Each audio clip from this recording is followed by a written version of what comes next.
রাহিমাহুল্লাহ বলেন, মনোযোগ নেই বলে কখনো আল্লাহর জিকির ছেড়ে দিও না। জিকিরের ব্যাপারে বেখেয়াল হওয়া জিকিরের ভেতর বেখেয়াল হওয়ার চেয়ে বেশি ক্ষতিকর। সুবহানাল্লাহ। কত মানুষ জিকিরের মাধুর্য থেকে বঞ্চিত হয় কারণ তারা ভাবে শুধু ঠোঁট নেড়ে কিছু কথা উচ্চারণ করে লাভ কি যদি এতে আন্তরিকতা না থাকে। এই ব্যাপারটিকে একটি আধুনিক পার্সপেক্টিভ মনে হলেও ঠিক এই চিন্তাধারাকে উদ্দেশ্য করেই 700 বছরেরও আগে ইবনে আতাইল্লাহ রাহিমাহুল্লাহ আমাদের উপদেশ দিয়েছিলেন, ওয়াফলাতাকা আন ওজুদি যিকরিহি আশাদ্দু মিন ওয়াফলাতিকা ফি ওজুদি যিকরিহি। জিকিরের ব্যাপারে বেখেয়াল হওয়া জিকিরের ভেতর বেখেয়াল হওয়ার চেয়ে বেশি ক্ষতিকর। আপনি যখন জিকিরের জগতে প্রবেশ করবেন, এর মাধুর্যের স্বাদ পেয়ে যাবেন, আপনি তা কোনো দিন ছাড়বেন না।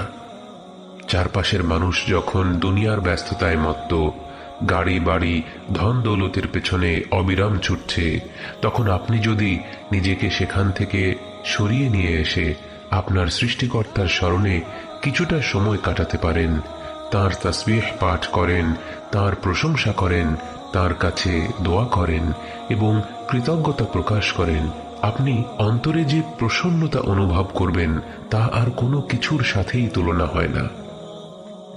ভেবে দেখুন, এই পৃথিবীতে আপনি টাকা পয়সা দিয়ে সবচেয়ে আনন্দদায়ক কোন জিনিসটা কিনতে পারবেন? এবার কল্পনা করুন, ফজরের নামাজের পর যখন ধীরে ধীরে পূর্বাকাশে সূর্যের কোমল আভা ছড়িয়ে পড়ছে, পাখিদের কলতানে মুখরিত হয়ে উঠেছে প্রকৃতি, এক অপার্থিব স্নিগ্ধতা ছেয়ে আছে চারিপাশে, আর আপনি একাকী বসে আপনার রবকে স্মরণ করছেন। সুবহানাল্লাহ, আলহামদুলিল্লাহ, লা ইলাহা ইল্লাল্লাহ, আল্লাহু আকবার। বাহ্যিক কোনো কিছুর সাথেই কি এই অভিজ্ঞতার তুলনা হয়? অথচ এই আমলগুলো সবাই করতে পারে না। কত মানুষ এখনো তার রবকেই খুঁজে পায়নি, তাই তারা জিকির থেকে বঞ্চিত। কত মানুষ রবকে জেনেও তৌফিকের অভাবে জিকির থেকে বঞ্চিত। আর কত মানুষ এ কারণে জিকির থেকে বঞ্চিত যে তারা এক ধাপেই অতি আধ্যাত্মিক কোনো অভিজ্ঞতা পাওয়ার আশা করছে, অথচ আল্লাহর নৈকট্য লাভ করতে হবে ধাপে ধাপে, বহু সাধনার পর। আল্লাহ আমাদেরকে বেখেয়ালিভাবে জিকির করা থেকে মনোযোগ সহকারে জিকির করার তৌফিক দান করবেন এবং অবশেষে তার তৌফিক পেলেই আমরা পরিপূর্ণ আন্তরিকতার সাথে জিকির করতে সক্ষম হব। কিন্তু এ তো এক দীর্ঘ যাত্রা, যে যাত্রার মাধ্যমে আমাদের গোটা অন্তর পরিবর্তন হয়ে যাবে।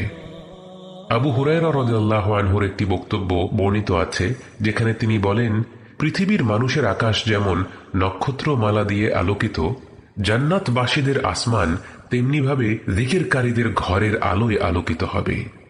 সুবহানাল্লাহ। ওমর বিন আব্দুল্লাহ আল মাদানী রাহিমাহুল্লাহ বলেন, কিয়ামতের দিবসে যখন মানুষ প্রতিটি আমলের প্রতিদান দেখতে পাবে, তারা জিকিরের চেয়ে বেশি সওয়াব আর কোনো কিছুতে দেখতে পাবে না, এবং মানুষ তখন আফসোস করে বলবে, জিকিরের চেয়ে সহজ আর কি বা ছিল। সত্যি ভেবে দেখুন, আর কোন আমল আছে যা আপনি শুয়ে বসে দাঁড়িয়ে চলাফেরার সময় কাজের ফাঁকে সব অবস্থায় করতে পারবেন?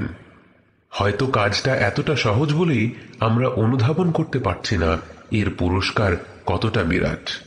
অথচ একভাবে চিন্তা করলে আমাদের গোটা অস্তিত্বের উদ্দেশ্যই হলো জিকির, কারণ জিকির হলো আল্লাহকে স্মরণ করা, তাঁর নৈকট্য লাভ করা।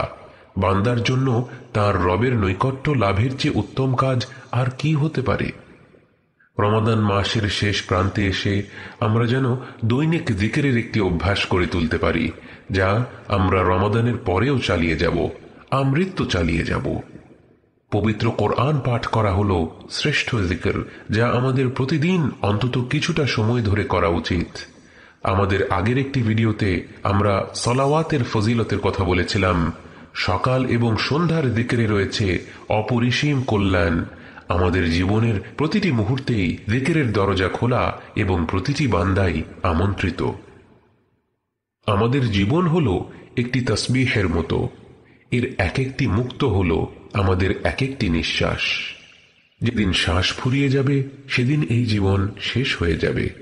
এই সীমিত নিঃশ্বাসগুলোকে আল্লাহর দিকেরের মতো মহিমান্বিত আমলের পেছনে ব্যয় করার চেয়ে উত্তম